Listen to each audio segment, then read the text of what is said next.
کلام جوزف کے لیے، جس کو تو نے آج کی شام کے لیے چن رکھا ہے۔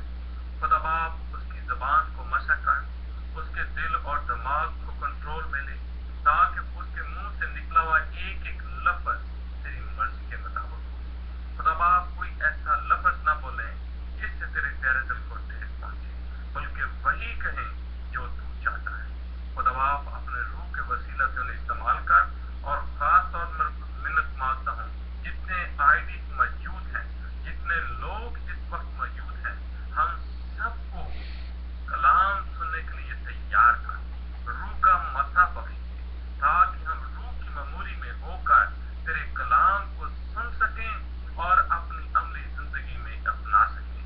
خدا باپ اس آخری زمانہ میں ہم سب کو ہمت اور طاقت بخش، تاکہ اسی طرح روز بروز تیرے قدموں میں آتے رہیں اور تیرے نام کا جھنڈا لہراتے رہیں، اور غیر اقوام جانیں کہ تو سچا اور حقیقی خدا ہے۔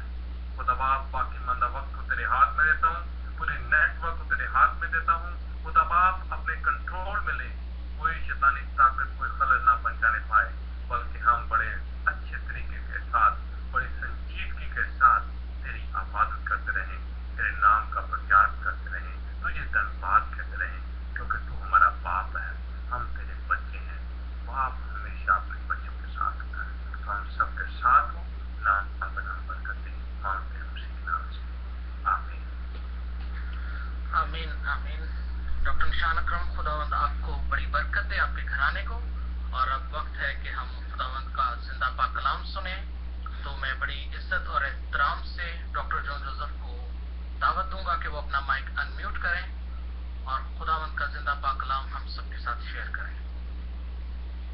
آمین آمین آمین۔ آسمانی باپ، آپ کی کلاس میں ہم سب موجود ہیں، اپنا فضل کر۔ آسمانی باپ، مجھے اندر آنے کی اجازت دیں، اور خداوند جب میں آؤں تو آپ کی جماعت میں سب سے آگے بیٹھوں، تاکہ آپ کی سن سکوں، آپ کو پڑھ سکوں، اور آپ کے تمام کاموں کو اور شریعت کو اور تعلیم کو خداوند اپنا سکوں۔ یسوع نام سے مانگتا اور پاتا ہوں، آمین۔ بھائیو، آپ جانتے ہیں کہ ہم رومنز چیپٹر 8 پڑھ رہے ہیں، جو کہ ہماری ان زندگیوں کے لیے بہت اہم ہے، اور ہماری زندگیوں میں اس قسم کے سوال جو ہیں وہ بہت اہم ہوتے ہیں، اور ہمارے ذہنوں میں اس قسم کے سوال بھی ابھرتے ہیں۔ لہٰذا ان سارے سوالوں کا جواب جو انسان اس جسم میں رکھتا ہے، کلام مقدس میں جوابات موجود ہیں۔ آج جب کہ ہم 8واں باب دیکھ رہے ہیں، اور اس کا آدھا حصہ ہم دیکھ چکے تھے، اس وجہ سے میں آپ سے پوچھنا چاہوں گا کہ جو پہلا لفظ لکھا گیا ہے پہلی آیت میں 8واں باب، بس اب جو مسیح یسوع میں ہیں ان پر سزا کا حکم نہیں۔ اگر یہ سوال حکم کیوں نہیں؟ اگر ہم یہی سوال اپنے آپ سے کریں تو ہمیں جواب ملے گا، اور جواب ملا بھی۔ لہذا جب یہی سوال اگر ہم دوسروں سے سنتے ہیں تو ہمارے پاس جواب ہوتا ہے، کیوں؟ پہلے ہم نے اپنے آپ سے سوال کیا اور خداوند کے کلام میں سے دیکھا۔ جو لوگ خداوند کے کلام میں سے دیکھ نہ پائے، جو لوگ کلام کو سن نہ پائے، جو لوگ کلام کو پڑھ نہ پائے، وہ نہیں جانتے۔ لہذا انہوں نے سنی سنائی بات کی کہ یہ آپ کیسے کہتے ہو کہ مسیح نے تمام گناہ اٹھا لیے اور اب آپ پر سزا کا حکم نہیں ہے؟ یہ آپ کیسے کیوں کہتے ہو؟ تو اس کا جواب پھر ہمیں مل جائے گا۔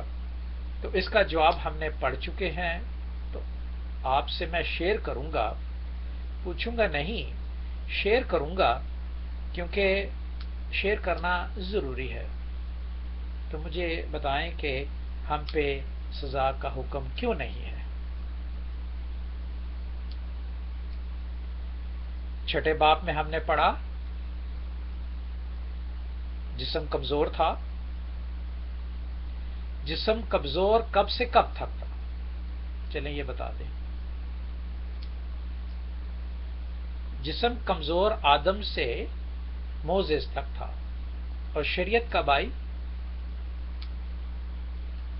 موسیٰ کے زمانے، موسیٰ کے وسیلہ سے، رائٹ. موسیٰ کے وسیلے سے لے کر جیزس تک شریعت پوری نہ ہو سکی. کیوں پوری نہ ہو سکی؟ جی ابھی ہم نے سنا اور چھٹے باب اور 7ویں باب میں بھی دیکھا کیوں شریعت جو ہے وہ کامل نہ ہو سکی.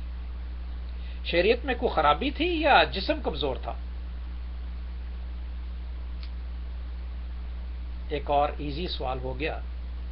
شریعت میں خرابی تھی؟ کیا شریعت میں خرابی تھی یا جسم کمزور تھا؟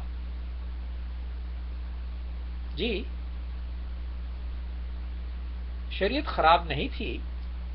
خدا کی بنائی ہوئی شریعت ہمیشہ قائم رہتی ہے. اور جب ہم کہتے ہیں کہ شریعت استاد ہے تو استاد برا نہیں ہو سکتا. استاد کبھی بھی برا نہیں ہو سکتا. ہم جتنے بھی کیوں نہ پڑھ جائیں، جتنے بھی عالم کیوں نہ بن جائیں، ہمارا استاد چاہے میٹرک کا، چاہے پروفیسر کالج کا یا KG جماعت کا استاد، استاد ہی رہتا ہے. وہ مضبوط ہی رہتا ہے، وہ قائم ہی رہتا ہے. تو کیا چیز کمزور تھی؟ ہمیں صاف پتہ چل گیا کہ جسم کمزور تھا. جب جسم کمزور تھا تو فضل ہوا آدم سے لے کر موسیس تک.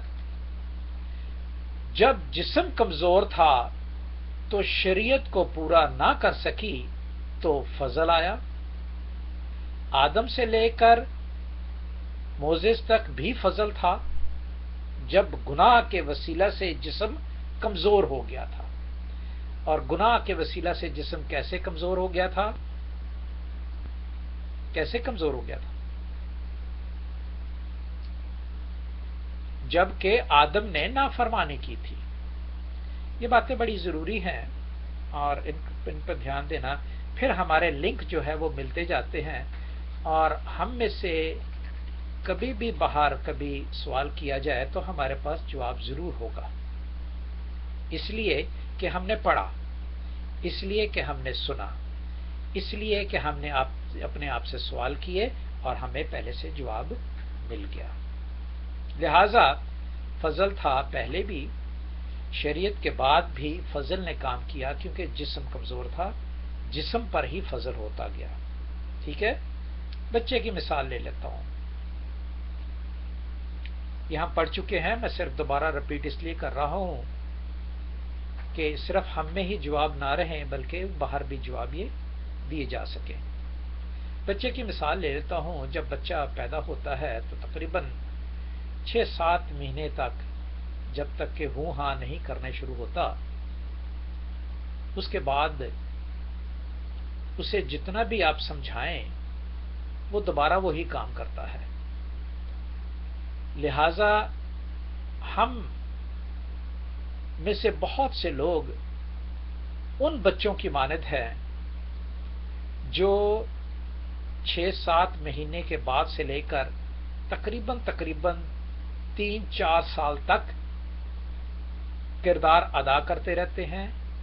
ہم ان کی مانند ہیں کہ کلام جتنا بھی سنیں، جتنا بھی پڑھیں، ہم پھر بھی وہی کرتے ہیں جسے کلام ہمیں منع کرتا ہے. تو ہماری عمر باطنی طور پر کیسی ہے؟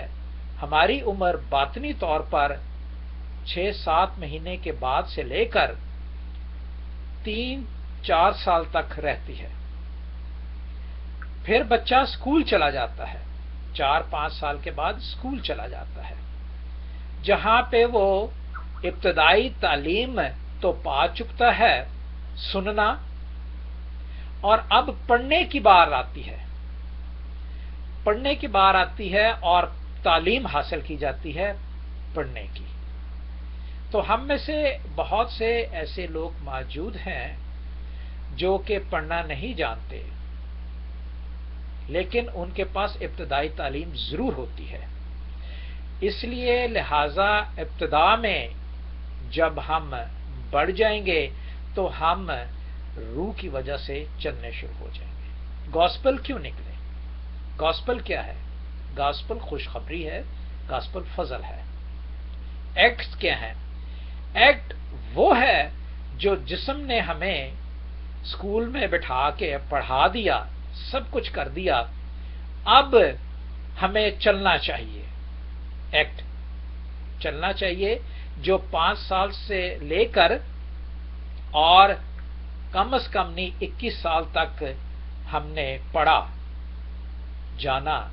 جاننے کے بعد 21 سال کے بعد ہمیں ایکٹ کرنا ضروری ہے. تو روح القدس جو ہے ایکٹس میں ہمیں چلنا سکھاتا ہے. روح القدس جو ہے وہ ہمیں ایکٹس میں چلنا سکھاتا ہے 5 سال کی عمر سے لے کر 21 سال کی عمر تک.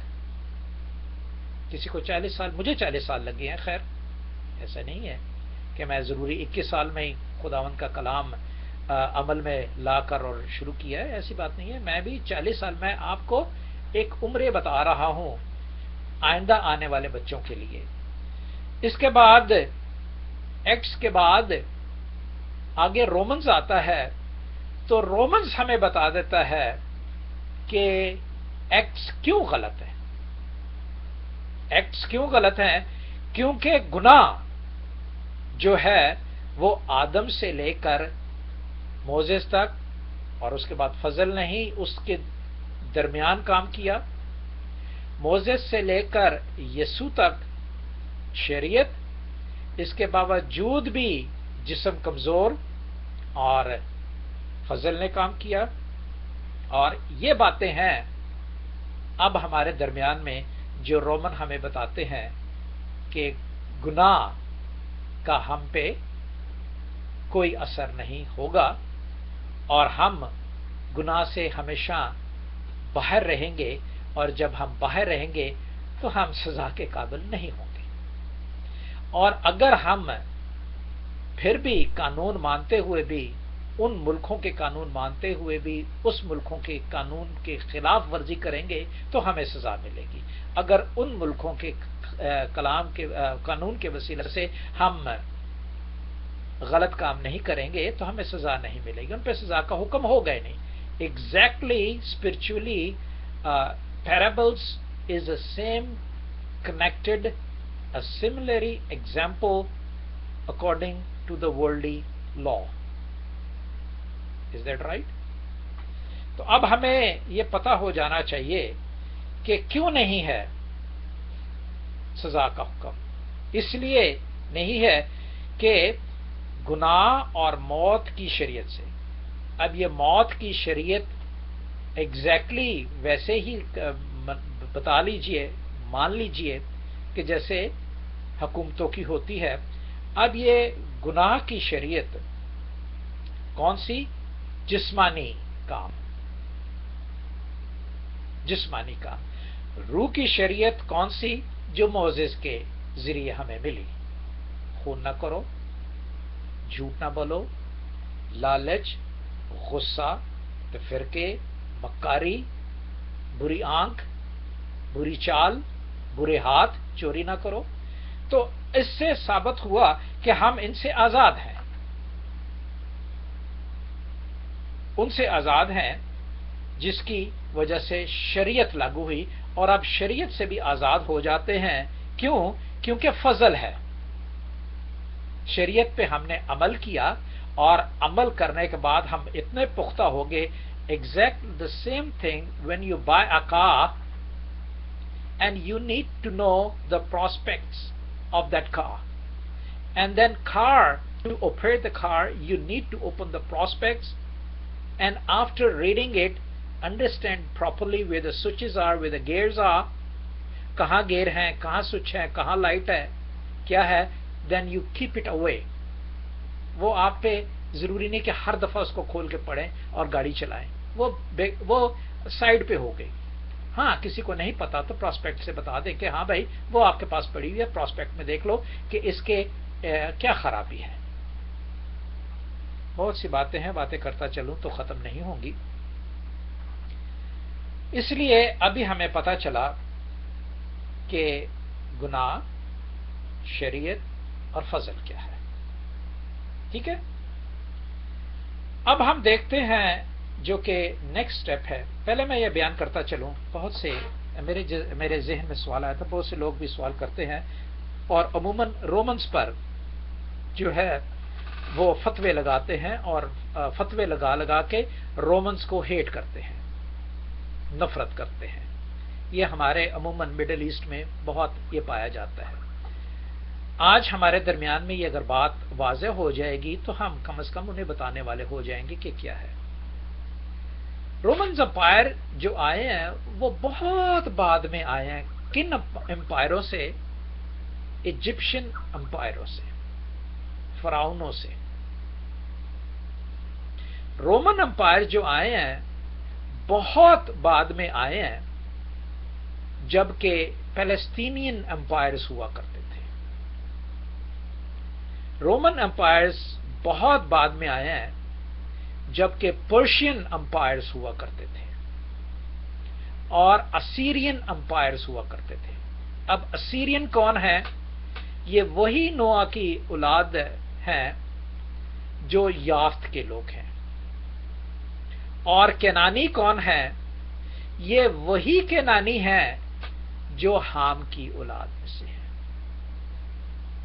اور ایجپشن کون ہے؟ یہ وہی ایجپشنز ہیں جو حرمین میں سے آئے ہیں. کس کے حرمین میں سے؟ سیم کے حرمین میں سے. اینی ہاؤ، تو یہ امپائر پہلے موجود تھے. رومن امپائر کب آئے ہیں؟ Round about before Jesus Christ 31 years to 37 یا 40 ایئرز پہلے کہہ لیں. رومن امپائر ہیں جنہوں نے، رومن امپائرز کا تعلق جو ہے وہ آسیا یعنی ایشیا کے ساتھ بڑا کنیکٹڈ ہے. جب رومن لوگ، جب روم آئی مین ٹو سے یورپین لوگ جب آسیا میں آئے اور یہاں سے کچھ تعلیم حاصل کی، کہاں سے؟ یہودیوں کے ذریعے سے، شریعت کے ذریعے سے. اور رومنز کون تھے؟ ہم آپ جانتے ہیں کہ ناہور کی ملکہ کی بیوی کی جو حرم تھی اس کا نام روما تھا. رائٹ؟ تو یہ اتنے کنیکٹڈ ہیں کہ خدا نے ایکٹس کے بعد سب سے یہ بڑی، جنہوں نے کانکرٹ کیا تھا، کن کو؟ فرعونیوں کو، ایجپشنز کو. کن کو کانکرٹ کیا تھا؟ فلسطینیوں کو. کن کو کانکر کیا تھا؟ اسیرین کو. کن کو کانکر کیا تھا؟ ایران، پرشینز کو. تو یہ رومن نے تقریباً 117 سال یا 120 سال کہہ لیں حکومت کی ہے پوری دنیا پر. پوری دنیا پر حکومت کی ہے. اب پوری دنیا کو خدا اپنے اس کلام کے وسیلے سے سب سے پہلے رومز کے پاس جاتا ہے تاکہ ان کے جو حاکم ہیں ان کو خدا کی تعلیم بتا سکے، کاہنوں کو، سرداروں کو. اسی لیے آسیا کی کلیسیا جو بتائی گئی ہے، آسیا میں 7 کلیسیا جو بتائی گئی ہیں مکاشفہ کتاب میں، یہ پورے ورلڈ کو جو ہے، پورے ایسٹ سائڈ کو کور کرتی ہے. اور آپ ایسٹ سائڈ والے آپ دیکھ لیں کہ ویسٹ سائڈ پہ آ رہے ہیں اور ان ویسٹ سائڈ والوں کو بتا رہے ہیں. تو یورپ اور آسیا کا بہت تعلق ہے، اور رومز کا جو ہم پڑھ رہے ہیں یہ پوری دنیا کے ساتھ تعلق تھا. اور اس پوری دنیا کے ساتھ تعلق ہونے کی وجہ سے 8واں باب جو ہے ہمارے لیے بہت ضروری ہے، جس میں کہ لکھا ہے کہ مسیح میں جو ہیں ان پر سزا کا حکم نہیں ہے. رائٹ؟ تو اس وجہ سے یہ 8واں باب بہت ضروری ہے، لیکن اس کو سمجھنے کے لیے میں دوبارہ کہوں گا 6 اور 7واں باب پڑھنا ہمارے لیے ضروری ہے۔ اگر آپ گھر میں نہیں بھی سمجھ آئی تو گھر میں ضرور پڑھیے، خداوند آپ کو پراپرلی سٹیپ بائی سٹیپ سمجھائے گا۔ اب پولس رسول کیا کہتے ہیں، میں ٹائم دیکھ لوں، میرے پاس 10 منٹ ہیں۔ پولس رسول اسی بارے میں ان کی دانش ہمیں کیا کہتی ہے؟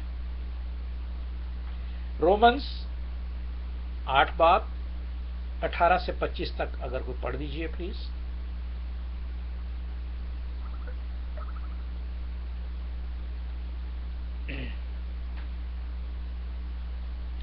میرا خیال آپ نے بائبلز کا مطالعہ کرنے کے لیے، شاید آپ جانتے ہیں، شاید اس لیے آپ نے نہیں بائبل کھولی یا نہیں پڑھتے، تو جانتے ہیں تو چلو ٹھیک ہے، میں پڑھتا ہوں۔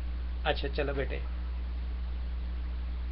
کیونکہ میری دانش ہے اس زمانے کے دکھ درد اس لائق نہیں اس جلال کے مقابل ہو سکتے جو ہم پر ظاہر ہونے والا ہے، کیونکہ مخلوقات کمال اور دور سے خدا کے بیٹوں کے ظاہر ہونے کی راہ دیکھتی ہے، اس لیے کہ مخلوقات بطالت کے اختیار میں کر دی گئی تھی، نہ اپنی خوشی سے بلکہ اس کے باعث سے جس نے اس کو اس امید پر بطالت کے اختیار میں کر دیا کہ مخلوقات بھی گناہ کے قبضہ سے چھوٹ کر خدا کے فرزندوں کے جلال کی آزادی میں داخل ہو جائے گی، کیونکہ ہم کو معلوم ہے کہ ساری مخلوقات مل کر اب تک کہلاتی ہے اور درد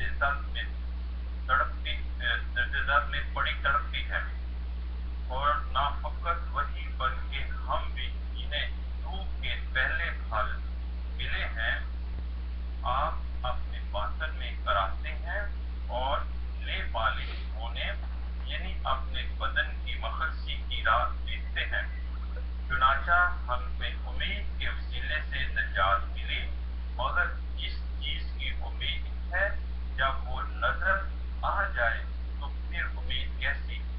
کیونکہ جو چیز کوئی دیکھ رہا ہے اس کی امید کیا کرے گا؟ لیکن جس چیز کو نہیں دیکھتے اگر ہم اس کی امید کریں تو صبر سے اس کی راہ دیکھتے ہیں۔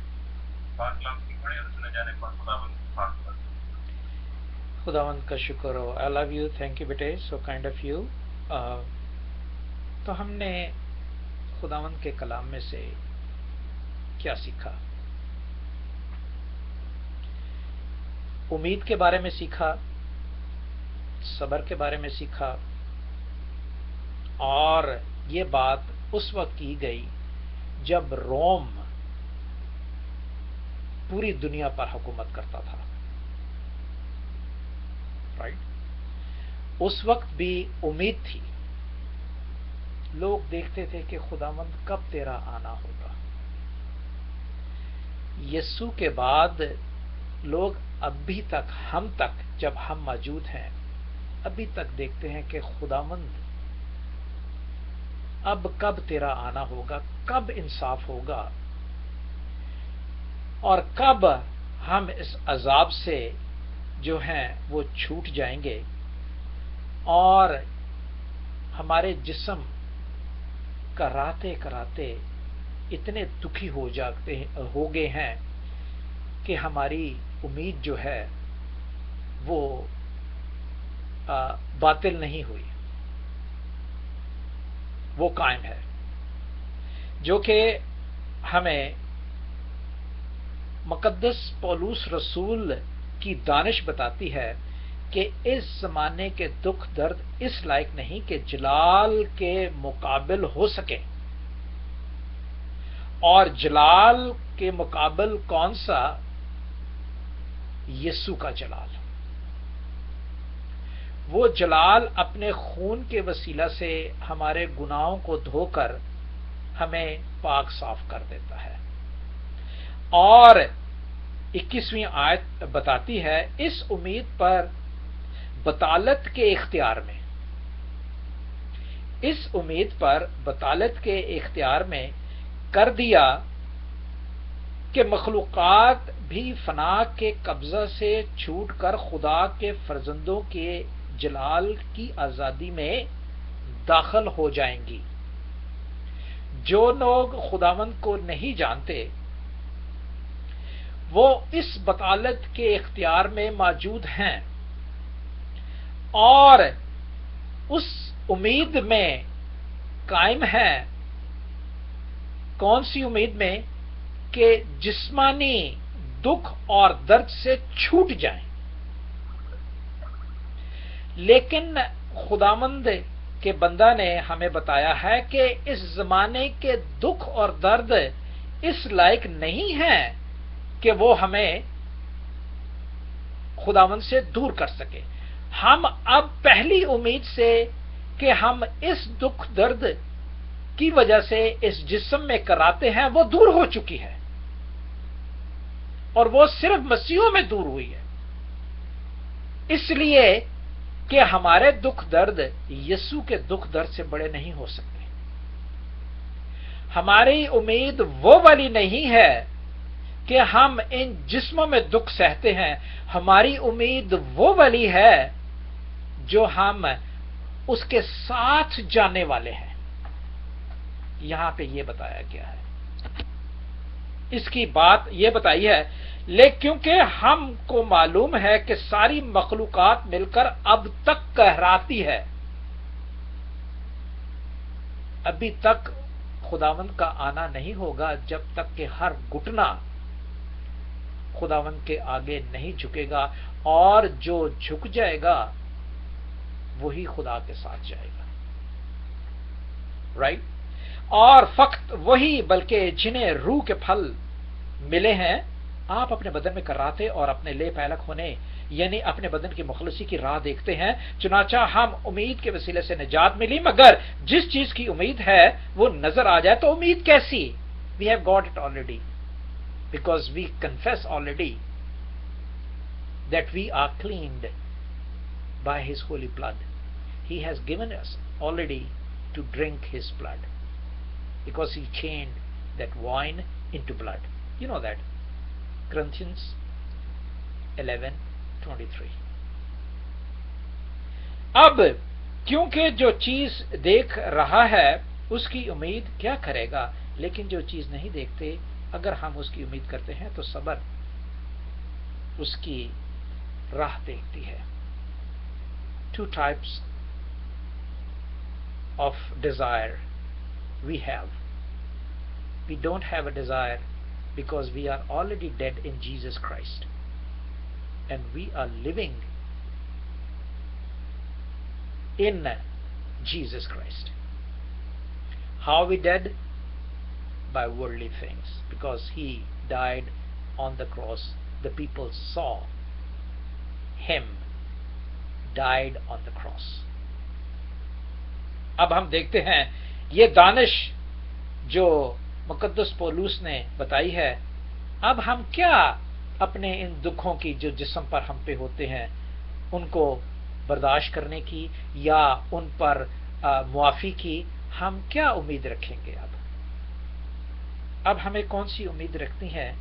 اس امید صبر سے جو ہم اس کے ساتھ جانے والے ہیں۔ ایک بڑا اچھا شعر ہے، اگر آپ میں بیان کر دوں، ہے تو worldly, I don't want to touch this, but it is very important to tell. خو گر ہو انسان تو مٹ جاتا ہے رنج، مشکلیں مجھ پر اتنی پڑی کہ آسان ہو گئی۔ جب انسان عادی ہو جاتا ہے دکھوں اور تکلیفوں کا تو وہ جو دکھ تکلیف ہیں وہ آسان ہو جاتے ہیں، پتہ ہی نہیں چلتا۔ Practice it. I did it. And we know that. اب ہمیں امید کون سی ہے؟ اب انسان کی کمزوری کو دور کون کرتا ہے؟ 26 سے 30 تک ہے، میرے پاس بالکل وقت نہیں ہے، اس میں ہم آج ہی اس کو ختم کریں گے۔ نیت کے بارے میں ہے، پہلے امید کے بارے میں بتایا، اب نیت کے بارے میں بتاتے ہیں، جو کہ